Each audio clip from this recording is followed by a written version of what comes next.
Саламатсыз бабай, мен ИСКА 24-те 1 тобының студенті Балтабай Бағдат.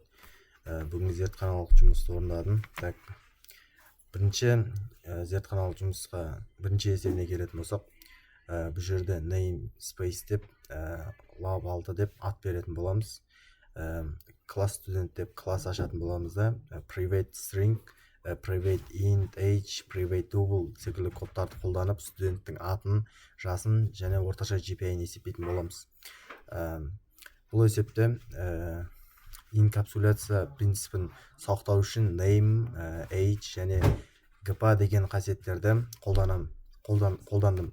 Әр қасиеттің jet және set әдістерін жаздым. Set ішінде мәндерді тексеру логикасын қостым. Мысалға келтіретін болсам, жас теріс болмау керек, GPI тек 0 мен 4 аралығында болуы тиіс. Қалған жағдайда бізде код орындалмайды. Біз екінші кодқа келетін болсақ,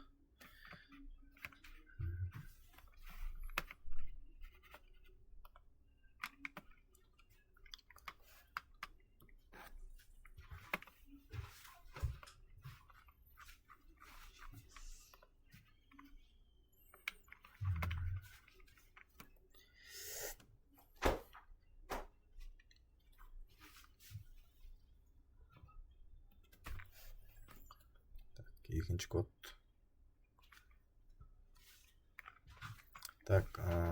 Бұл кодта біз банк шот класын құрдық, яғни шот иесі аты мен балансын сақтадым.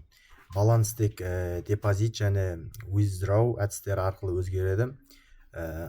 Егер теріс сома салыну немесе баланстан көп алуға рұқсат жоқ. Рұқсат басқа баланстан егер ақша жетпейтін болса, одан көп ақша алуға рұқсат жоқ секілді кодтарын жазып шықтым. Set әдісін қолданбадым.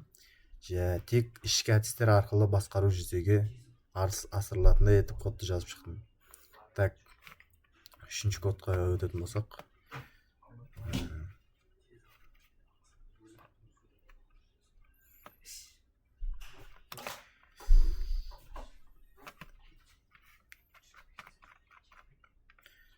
үшінші код.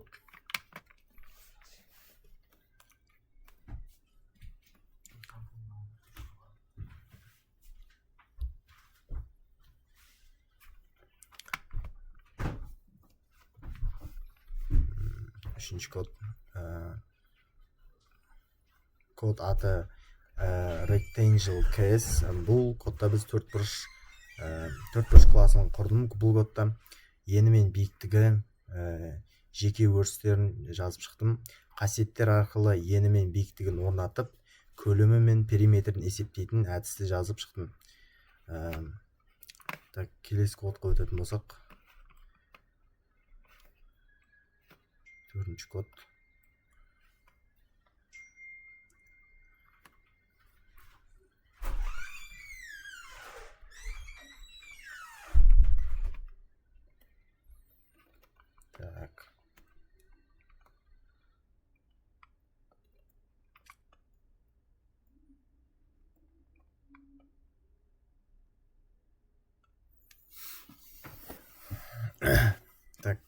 Төртінші кодқа келетін болсақ, бұл кодта мен қызметкер туралы класс жасадым. Жалпы тек рұқсат арқылы өзгереді. Is messenger деген логикалық параметр арқылы жалақыны өзгертуге рұқсат етілетіндей жаздым.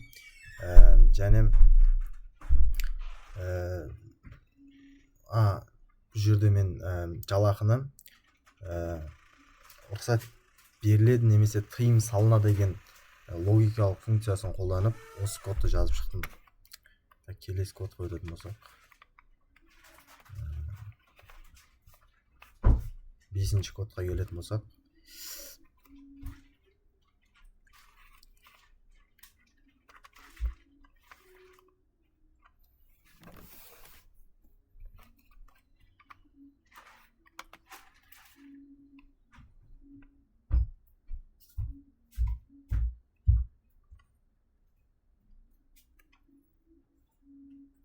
Так, 5-ші кодқа келетін болсақ, 5-ші кодта мен машинаның маркасы, моделі және жылдамдығы енгіздім. Жылдамдық тек accelerate және brake әдістері арқылы өзгеруге болатындай етіп жаздым. Так, бұл әдістерді шарт арқылы басқарамыз бұл әдістерді.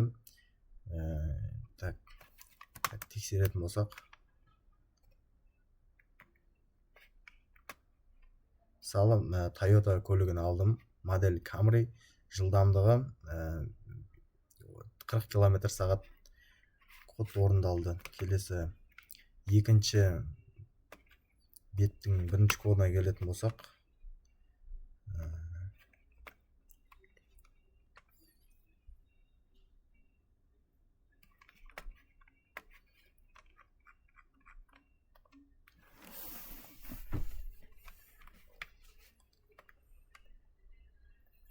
сәл ашылу уақыт алып қалады енді абай түсінетін шығарсыз деп ойлаймын. Так, екінші бағаның 1-ші кодына келетін болсақ, бұл жерде комплекстік сандарды қосу және азайту үшін операторларды плюс-минус қайта анықтадым. Real және imaginary деген екі өріс арқылы комплекс сандар жасалды. Так, кодты тексеретін болсақ,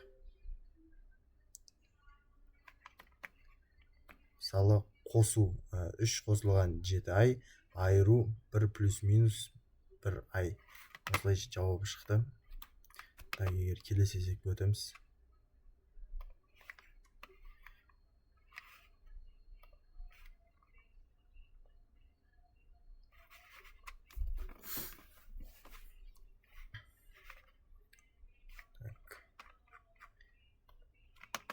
Жетінші код.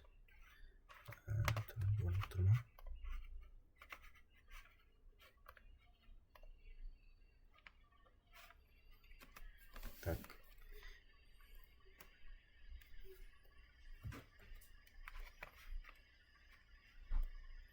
Так, 7-ші кодта біз бөлшек сандар класын жазып, оларды қосу, азайту және көбейту, бөлу.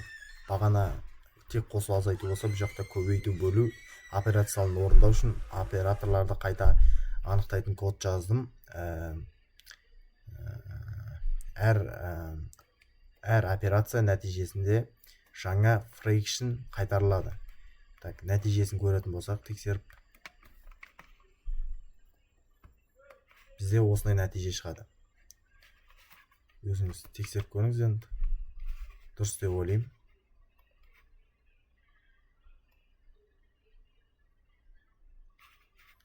Так, 8-ші код.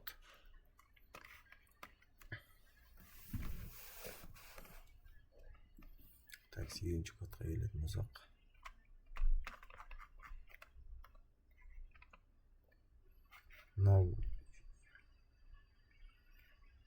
Visual Studio сәл уақыт тапқа батыр абай.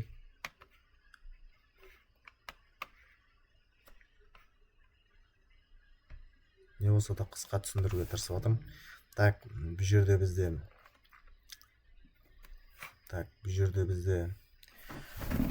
8-ші код. 8-ші кодта біз бұл кодта біз 2D векторлардың класын жаздым. Так, оларда X және Y координаталары бар. Қосу және скаляр көбейту операцияларын орындайтындай етіп перегрузка жасадым. Так, кодтың нәтижесін көрейік. Так, осындай жауап шықты. Берілген мәндер көрсетіліп тұр. Келесі код. 9-ші кодқа келетін болсақ,